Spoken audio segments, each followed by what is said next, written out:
So believe it or not, I did in fact say PlayStation 4. It's been a while since I've said that here on the channel, but luckily, Sistro has graced us with a new update of GoldHEN. This is version 2.4b18.10, so another new revision of GoldHEN. So the main feature that's been added in this release is the new payloader, which allows you to load payloads that you put in the data folder or on the USB or on a Blu-ray disc, and you'll be able to load those payloads directly from within GoldHEN.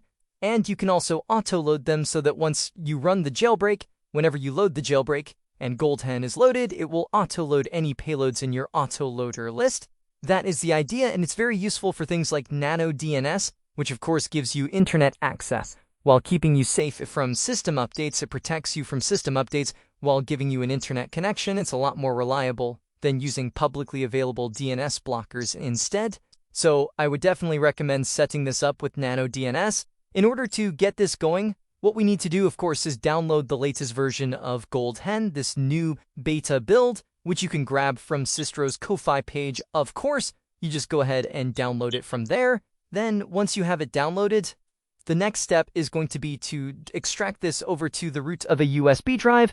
Now, what you want to do is make sure the USB drive is formatted in exFAT or FAT32 format, and then you can extract the GoldHEN.bin file from the zip to the root of your USB drive. Do not put it inside any folders, and then also go to View, Show, and make sure File Name Extensions is ticked in your Windows Explorer, and then from there you can go ahead and rename the file from GoldHEN.bin to payload.bin.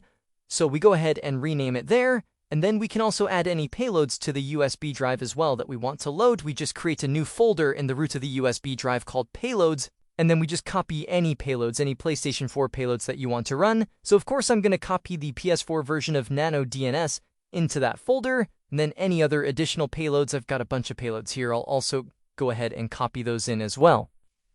So once you've got your payloads and the GoldHEN payloads on the root of the USB, we can go ahead and eject that USB drive and plug it into our PS4.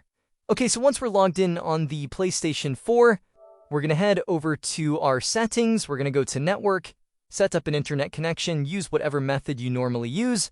I'm using a LAN cable. We go to Custom. We just do automatic for everything apart from DNS settings that we set to manual, and we set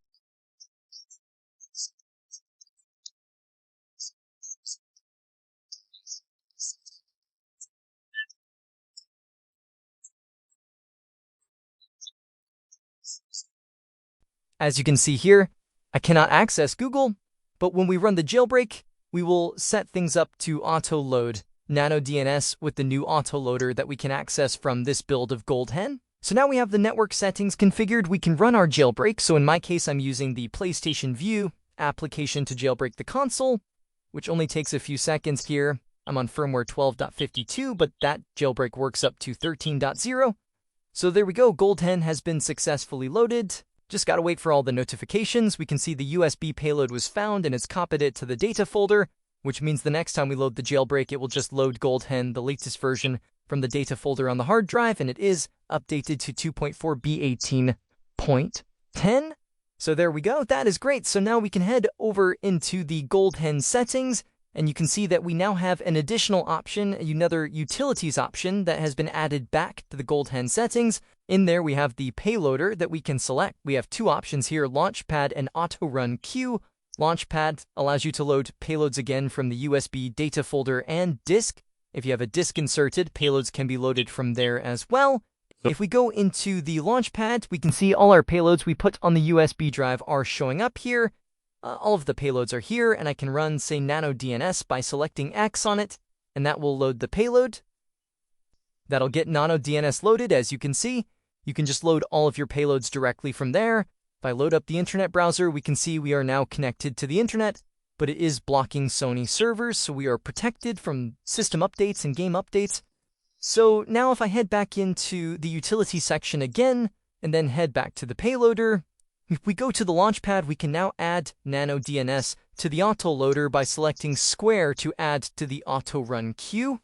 And that will add it to our autoloader. So then if we go back and go into auto-run payloads, we can now see nano DNS is there, and you have the option to enable and disable it. So now, every single time we load up the jailbreak, it is going to automatically load nano DNS as soon as GoldHEN is loaded. you can add any other additional payloads in here that you want to auto-load when the jailbreak is loaded. And of course, you can also remove them from the list entirely by pressing square to remove it. So that's the main new option that's been added here in this build of GoldHEN, which is very handy. Now, it also says here that you can hold L1 during boot to skip, which means that, if you don't want to have to manually, before you restart, disable certain payloads, what you can do is, as soon as you're loading the jailbreak, if you suddenly decide, okay, I actually don't want to auto-run all of those additional payloads, so I just want to run GoldHEN standalone, then when you're loading the jailbreak, even when you have a bunch of auto-load payloads added, you can hold down the L1 button when GoldHEN gets loaded, and then that will tell GoldHEN not to load those payloads. That's kind of a safety net, because what could potentially happen is you could add a payload accidentally that is not compatible with your firmware version, and that would just, freeze the console whenever it tries to load that payload. And if you add a payload like that to the autoloader, then every time you load the jailbreak, it's going to freeze your console every single time, and you're going to get stuck in this loop of your console constantly freezing every time you load the jailbreak. Whereas if you just hold down the L1 button while loading the jailbreak, when it starts loading GoldHEN, hold down L1, and then that will tell it.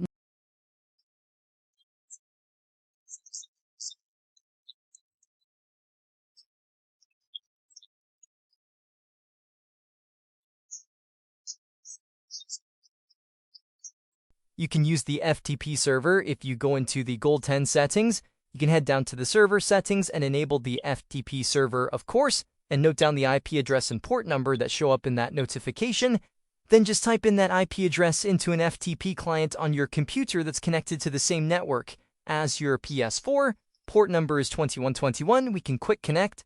We connect to the console remotely. And then from here, we just go into the data folder. And then you just grab your USB drive with your payloads folder in it and copy the payloads folder directly into the data folder on the internal storage.